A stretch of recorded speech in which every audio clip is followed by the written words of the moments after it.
There is a scene preserved by the ancient historian Plutarch that reveals everything you need to grasp about Alexander the Great.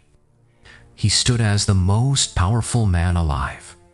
He had just subdued Greece, brought its feuding city-states under one banner, and stood on the verge of launching the largest military expedition in the world as never seen. Every king, every commander, every noble across the known world has gathered in Corinth to honor him. And Alexander? He chooses instead to seek out a philosopher living inside a barrel. His name was Dionys, a man who possesses nothing, who saw money, status, comfort, and power as nothing more than illusions, as shackle that most people wrongly called freedom. Dios was longing in the sun when Alexander arrived, flanked by generals and advisors, the entire weight of Macedonian royalty looming above him. Alexander asked, "Is there anything I can do for you?" Dionys glanced up at the most powerful man on earth and replied, "Yes, step aside. You're blocking my sunlight." Alexander men burst out laughing, but Alexander stayed quiet.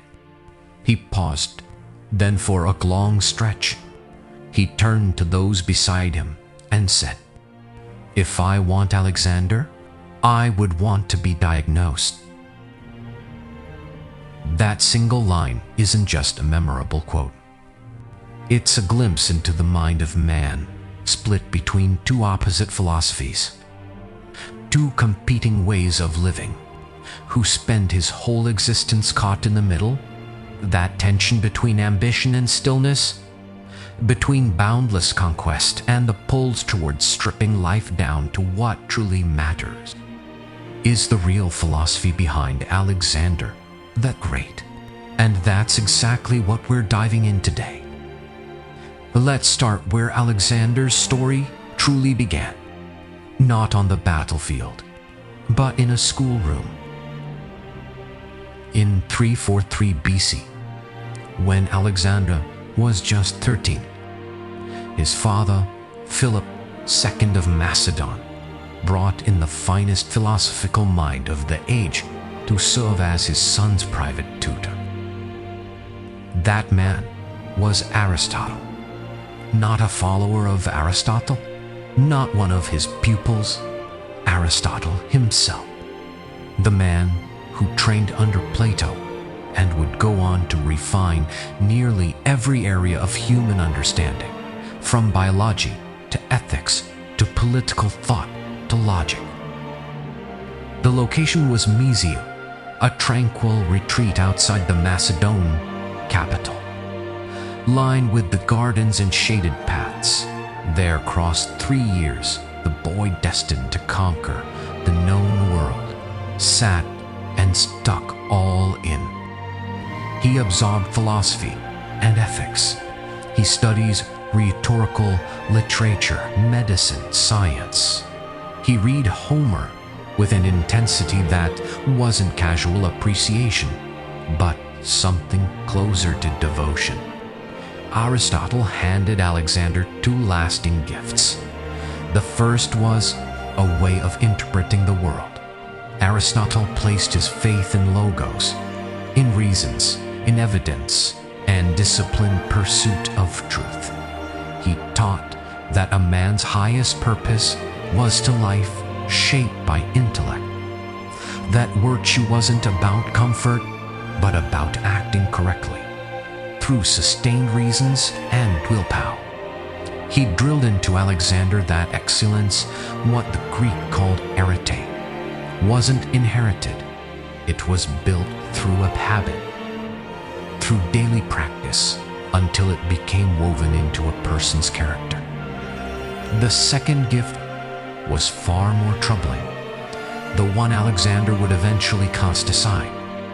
Aristotle believed Greeks were naturally above every other people, that non-Greeks, Persians, Egyptians, Indians, were in his own world barbarians, existing closer to animal than to civilized humans. He instructed the Alexander to treat fellow Greeks as kin, and to treat conquered populations like livestock to be controlled. In Aristotle's worldview, the world split nearly in two: Greek on one side, barbarians on the other. Reason here, chaos there. Alexander took in everything as due to offer, but then, across a decade of conquest on exploration, he witnessed something entirely different. He saw Persian nobles die with honor, Egyptian priests carry wisdom stretching back millennia, Indian thinkers when challenged him with an insight sharp enough to unsickle his own commanders, and gradually he began to suspect his teachers had gotten it wrong. At the rejection ranks as the one of the most philosophical significant turn of the ancient world. To understand what Alexander truly stood for, you first need to understand what pushed him forward. Something that Greeks captured in a single word: pathos. Pathos doesn't translate nearly into English. It's sometimes described as longing or yearning, but it runs deeply than ordinary desire. Plato's is an ache for something without name, a pull towards a far horizon, a restlessness that refuses to fade whether you are eating, sleeping, or winning. Arrian, one of the earliest chronicles of Alexander's life, returned to his word again and again and again to explain his motivations. Always aim outwards, always chase what hasn't yet been claimed. So where all this ache originate? Part of it traced back to his mother. The Olympias was a woman of intense, almost consuming passion, devoted to Dionysia mysteries rite.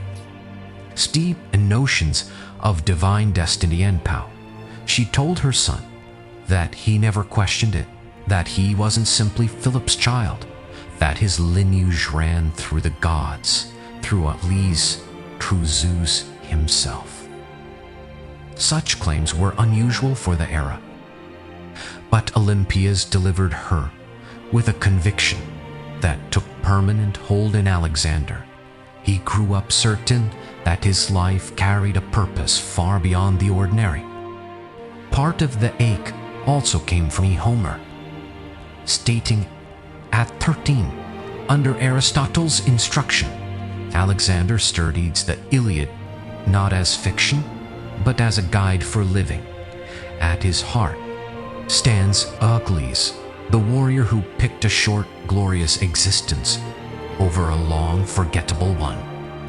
Achilles, known his death will come young. He accepted this from the start, because for Achilles, a life without glory isn't really a life at all. Existence with a mark of greatness is nothing but a slow countdown to death. Alexander adopted the same logic. He kept the lyre tucked beneath his pillow, alongside a dagger, as if he needed both, within reach at all times, the weapon and the dream. When he entered Asia at 22, his first move to visit Troy, he hurried to Achilles' tomb, laid down a wreath, and reportedly declared that Achilles have been fortunate to have Homer immortalize his glory. The sorrow in that moment is genuine. Alexander, in every moment of victory, was already wondering whether he'd be remembered the right way. This is the first pillar of the Alexander's philosophy. Glory isn't arrogance. Glory is the only thing capable of outlasting death. It's the sole form of immortality available to any mortal. And if that holds true, then the life that shrinks from excellence, that won't risk everything or push past limits, amount to a slow kind of dying. He believed this without hesitation. It's why he led every charge from the front, why he refused safety while his men faced danger, why he crossed deserts others seemed impossible. This wasn't recklessness, it was the philosophy in motion, but his, with things become more layered. Alexander wasn't driven by conquest alone. He wanted comprehension. He brought scientists, botanists, zoologists, and philosophers along his campaign. He sent Pesiphon home to Aristotle. He held philosophical decisions by fire at night, surrounded by scholars gathered from every culture he encountered. Ancient accounts describe him weeping with real sorrow at the death of a Persian queen, and treating with genuine respect the every traditions his own teacher had branded as inferior. Upon entering Egypt, he left its temple untouched. He offered sacrifices to Egyptian deities. He crossed hundreds of miles barren desert to reach the Oracle of Siwa, a trip with no military value whatsoever, because he needed clarity about his own nature. The Oracle of Siva proclaimed him the son of Ammon, Egypt equivalent of Zeus. Alexander chose to accept it, or more precisely, to fully live within the belief. Believing himself divinely a descendant wasn't madness. It was a philosophical conviction that certain men, through the scale of their accomplishments, the force of their will, the depth of their vision, to transcend the categories that bind ordinary people. As he advanced further into Persia and crushed Darius' empire, he did something that stunned Macedonian officers. He began embracing Persian court traditions. He wore Persian robes. He encouraged his soldiers to marry Persian women. He brought Persian troops and officers into the top rank of his army. He had his own general, Pothos, executed for betrayal. But he also removed Macedonians who threatened the stability of his new blended court. Alexander answered, delivered at Oppius in 324 BC, barely a year before his death, stand as one of the most remarkable speeches ever recorded in ancient history. He reminded them that Philip had found them dressed in animal hides, that everything they now possess, their wealth, their power, their standing in the world, came from following him. Then he said something that silenced the crowd. He called every one of them, Macedonians and Persians alike, his kinsmen. This forms the second pillar of Alexander's philosophy, and it is one that broke most decisively from Aristotle's teaching. And here what I believe is the most honest thing to say about Alexander. He wasn't a finished philosophy. He was philosophy still in progress. The greatness, the brutality, the vision, the grief, the yearning, the pride, none of them were contradictions, demanding resolution. They were simply the raw material of a man attempting on an extraordinary scale to figure out what it means to be a human. He wanted glory. He also wanted knowledge. He wanted unity among people. He also wielded the most ruthless military force of his time to force that unity into existence. He admired Achilles, a man who wanted for nothing, and yet he himself could never stop wanting. He admired Achilles, who chose death over obscurity. Yet, when Hipparchus died, he discovered that nothing he had conquered could shield him from the grief of a simple human love. Perhaps that's the most honest summary of his philosophy. Alexander believed every human carries obligation to push against every limit. The limit of geography, of knowledge, of inherited prejudice, of physical fear, of what other insist is impossible. He believed the fullest version of life was to live entirely at capacity, holding nothing in reserve and leaving nothing unchallenged. He believed this so thoroughly that he chased it all the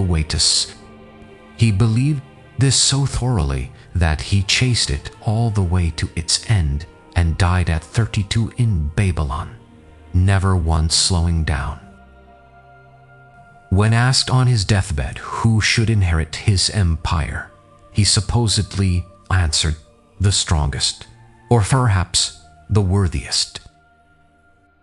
He never achieved harmony. He never became a god.